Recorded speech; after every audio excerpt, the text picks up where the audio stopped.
Hello, hello, my love. I hope this finds you doing so. Speaking of doing well, or not really, you know that moment when someone asks how you're doing and you say, fine, but something in your voice gives it away. Fine. Like your body knows that what you're really feeling is flat or foggy or just like a little too quiet inside.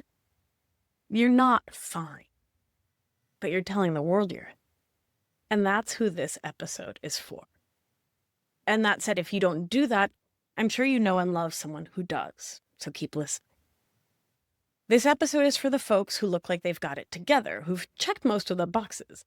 The career, the home, the relationships, all the things. You're productive, responsible, kind. Maybe you're even the one people come to for help. The strong one. The one no one checks in on, 'cause you're fine. Right? And still, despite checking all the boxes, when it's quiet, like really quiet, there's a weight or a hum, that persistent low buzz of disconnection. Somatic self-disconnection is my term for it. And it's like a kind of overwhelm. It's functional freeze. Like you're going through the motions of your life instead of living it. And with all of that said, there's no big crisis. There's not really a crisis at all. There's no betrayal, no dramatic collapse, just this like nagging knowing that something isn't quite right, that you're not as present, not as like in your life as you want to be, as you know you can be. And maybe you don't even feel like you get to complain about it. Gosh, because there's so much good in your life to be grateful for, because nothing is wrong, right? So you should be grateful. So you push it down and you wait for a clearer sign, for a permission slip. Maybe someone will give me a permission slip for it to get bad enough, for an actual crisis, so that you get to say, I want my life to be different. I want things to change. I'm ready, willing, and able. But I don't know that I have permission. I don't know that it's okay. I don't want to seem ungrateful. And all of that is what I want to talk about today. Because one of the most dangerous ideas patriarchy has sold us, especially if you're a human socialized as a woman, is that you need to earn your healing, earn your joy, earn your pleasure. That when it comes to healing, you need to be falling apart before you're allowed to change, to spend time, money, energy, hope on yourself.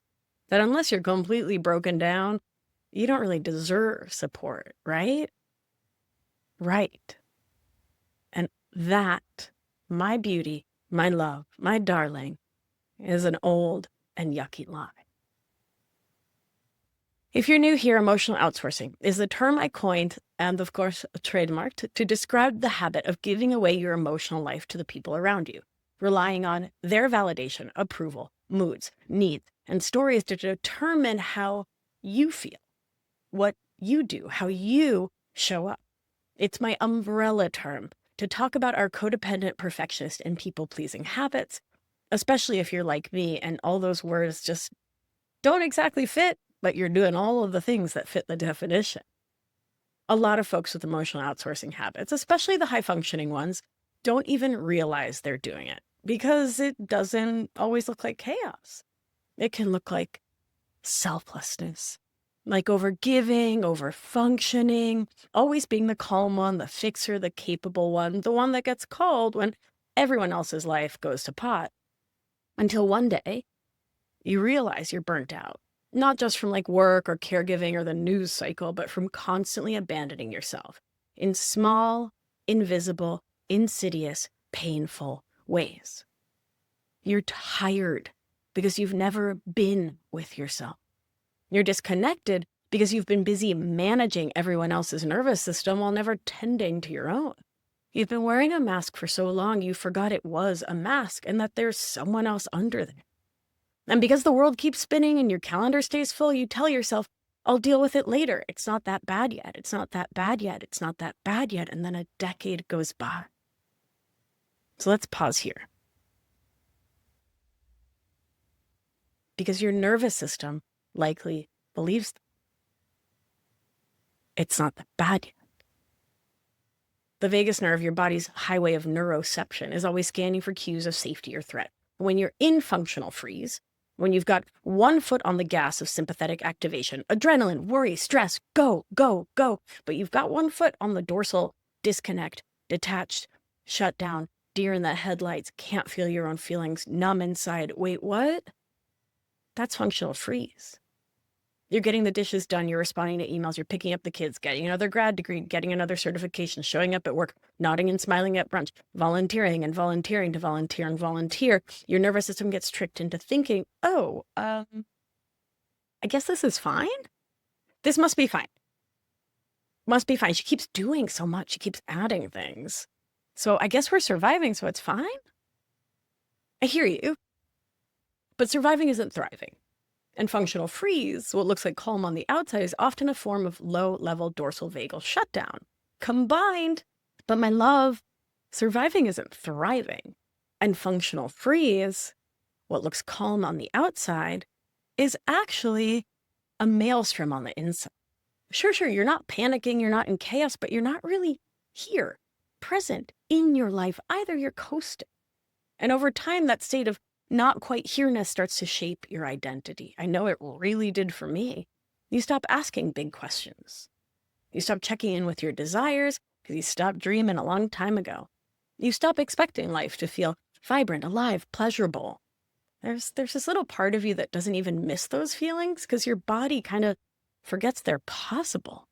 Out of sight, out of mind, right?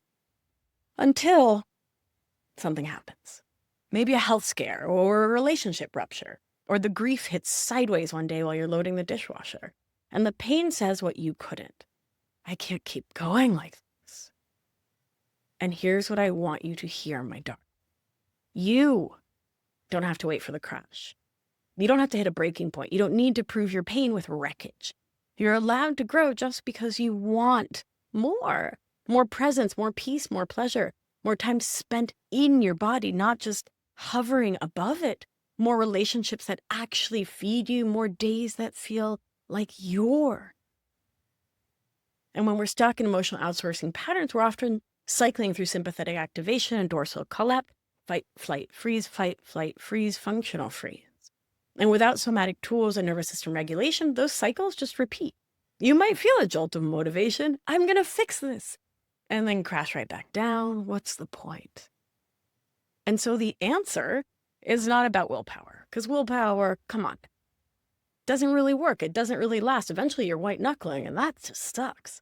No. The growth, it comes with capacity. Capacity lives in the body. It's about your nervous system's ability to stay present, to feel a hard feeling without fleeing, to hear your own truth and not immediately shut it down. That's not something you think your way into. It's something you practice inside a group or a container that supports you, scaffolds you, and gently expands your window of tolerance or your capacity to be with the slings and arrows of outrageous fortune, to be with life when it's lifey over time. And my beauty, that's what we do in Anchored. It's not crisis response work. No. It's reclamation work. It's nervous system healing, somatic practice, thought work, and community care that helps you move from functioning to flourishing, from default to desire. Not because everything's burning down, but because you're finally ready to stop waiting for it to. So let this episode be your permission slip to want more, to move towards aliveness, to stop gaslighting your own longing. You don't need a crisis to have permission to grow. But if you're listening and something in your chest is stirring, some ache of recognition, some flicker of, this is me, then I want you to know you're not alone. And you don't have to figure this out alone. Don't have to grow alone. When you're ready to come back to yourself, I'd love to walk with you. You can learn more about how we can work together at beatricealbina.com/getanchored.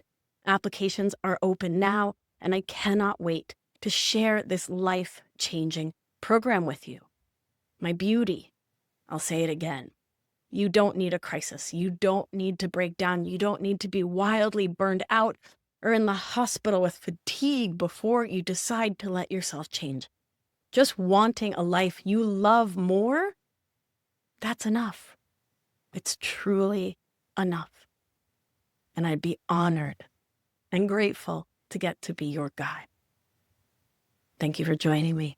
Let's do what we do. A gentle hand on your heart should you feel so moved. And remember, you are safe. You are held. You are loved. And when one of us heals, we help heal the world. Be well, my beauty. Mwah. Ciao, ciao. I'll talk to you soon.